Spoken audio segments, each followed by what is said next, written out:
You're still watching Life Stories. Thank you for being a part of the show. Today we're talking about sexual exploitation of females in our country, Uganda. It involves prostitution, both voluntary and forced, and also involves trafficking of the females to different countries with the intent to turn them into prostitutes. Human trafficking is one of the worst forms of modern-day slavery. In Uganda, it has gotten a hold of innocent victims, where unsuspecting girls are taken abroad, especially to China and Thailand, apparently for employment, but this turns out not to be. Ivy, a victim of human trafficking, is so affected by her tribulation that she cannot say anything about it without shedding tears. Ivy decided to put her story in writing, and she called it a letter to the world. Hi Justine, I am using a pseudonym Ivy because I cannot disclose myself. I thank you for giving me the platform to warn the world about this evil that has taken on Uganda by storm, human trafficking. It all started when I was working at a small restaurant in one of the Kampala suburbs. We had a regular customer, a young man. One day I narrated to him how my job was so tight. I was practically working just for food. When I told him about my need for a new job, he asked me if I had a passport. I said yes. Then he said, "Oh, then that will be easy for you to get a job." I was so naive that at that point I thought that perhaps people who have passports get jobs easily. After a few days, he picked my passport and told me he was going to get me a job in Thailand, and that job was teaching English. So they needed my passport to process my visa. I wondered what he meant when he said, "I do not need payment, but when you are successful, you can give me a token of appreciation, but you will pay $6,000 to the people who will meet you in Thailand." At that point, I did not know what he meant by $6,000. I had never handled dollars, so they were the last things on my mind. It took him at least a year to get me a visa. One day he said, Thailand was being difficult, so they were sending me to China. By that time, I had lost it. My heart was not in the whole process. I requested the young man to find someone else to go in my place, but he told me everything would be alright and I should take on the opportunity. In fact, at that point he told me we were leaving in a couple of days. It was a Monday, and on Wednesday we set off. On the day of my departure, he picked me up from home and took me to some place in Kampala town. We met some people who took my traveling bag and checked the content. When they saw my clothes, they told me I do not need clothes, since where I was going is where clothes are made. They removed all my clothes and returned them to my sister, who had escorted me.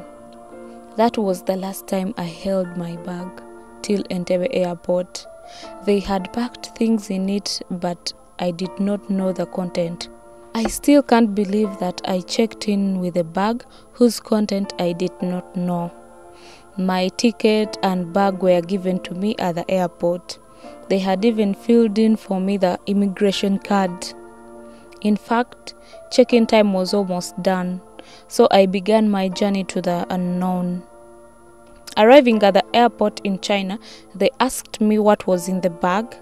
I didn't know, but I kept on saying they were samples, just like I had been told to say.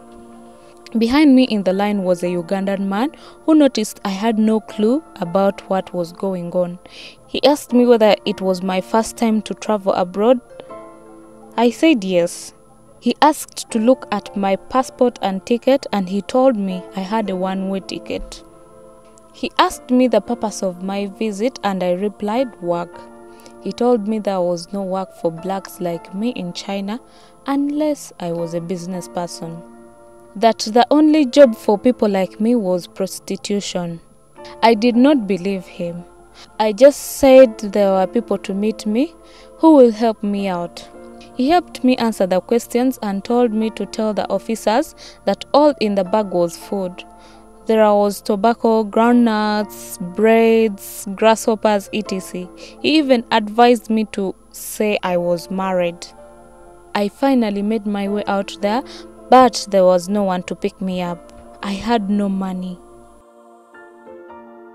I had 350 perhaps Chinese money, but the people in Kampala had told me not to use it, that if I did, they would kill me. They said the meals on the plane would be enough for me. I was determined to sleep at the airport, but after 3 hours, I was picked. The couple that picked me was Ugandan. They took me to their home, fed me, and after 2 days, they told me that now I was ready for work. The lady asked me if I had been briefed, then I said no. She told me I was there for prostitution. I was in shock. I was determined not to be involved, but they said I had to pay for my food, electricity, water, and all the services that were rendered to me for those days. I had only one set of clothes, the one I was wearing. I asked the lady for clothes. She told me I would buy after making money. The next evening, they invited other Ugandan girls to come and take me for the first night on the streets. The lady gave me a coat since it was cold outside. We were forced out of the house. We walked down the street to a supermarket area where many girls gathered for the same. The first man to approach me was a Ugandan. I said in my heart, I am not selling my body to a Ugandan or any other African man for that matter. Perhaps if I get a Muzungu, I will tell them my problems and they will help me. I always went home without money because I was not allowing to sleep with the men.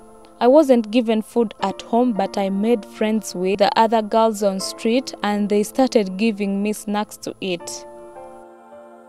Reading this letter, you realize whether rich or poor, we are all in trouble.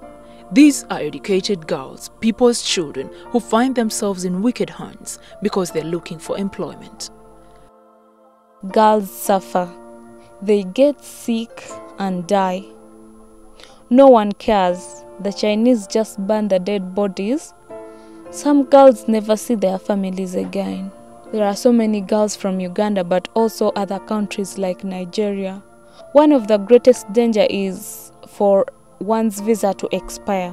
When you do an overstay, those Chinese can throw you to jail and you can rot there if you want.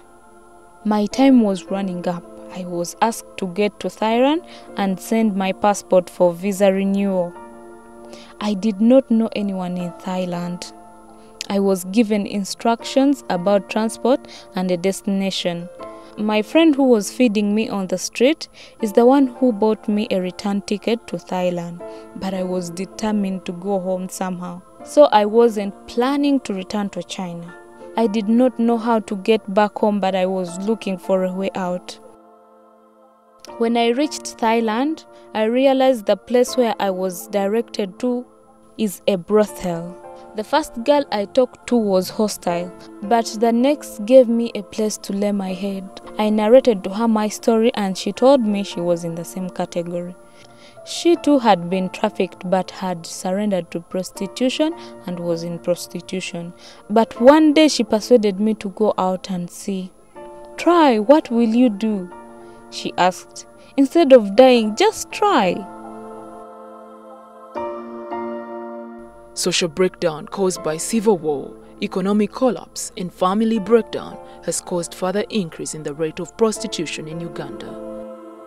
My first night on the streets of Bangkok shocked me. The number of women and girls was so overwhelming.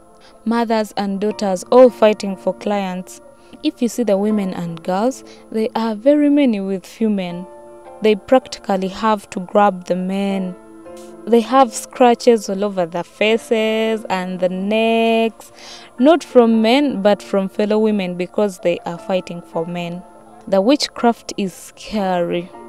They call Kampala for charms so that they can get a lot of clients. They have a place that has pipes, herbs, and all kinds of witchcraft items you can think of. They call family and friends back home to consult ancestors for them to have good business, or to report each other for stealing each other's men. It's shameful. Molly, a child from a broken family, found herself taking a route quite similar to that taken by other girls she shares a background with. Since I had expressed to a new friend the desire to return home, she told me there were Christian women who could help me. One day I met them. After some few weeks, they took me into their care. They paid for the return of my passport, which was brought back with a renewed visa. They later processed a ticket for me and I returned home.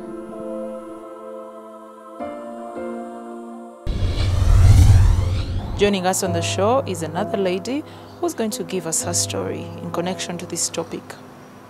Jabaleko mama. Kale. Wagamba chi wano ku Rahab. Kati mbuuliraako mbeera ki eyaliwo eyakulowoozesa nti ogende mu kintu kino eky'okwetonda. Embeera yaliwo. Kale bazadde bange baali tebanjagala nga babeera bangobaganya nga ne mama wange simumanyi. Wali obeera naani? Nali mbeera ne jjajja wange. Naye kati nga jjajja wange nga tampisa bulungi. Ate nga ne taata wange waliwo stepmom wange sobola kubeerayo. Stepmother yali akoze eki? Kale alina empisa embi. Sobola kubeerayo kubanga engeri empisa embi z'alina. Zitya? Kutubonyaabonya, kututulugunya nga sobola kubeerawo. Nefuna munange omu nga mu mbeera eyo n'agamba nti no jja ntugira tubeera wano. Wali tosoma? Lwaki? Nafuna olubuto nga ndi mu ssomero. Nenzaala omwana. Olubuto walufuna oli mu class ki? Nalufuna ndi mu siniya esooka. Mala okufuna olubuto ne mbeera awo wa jjajja.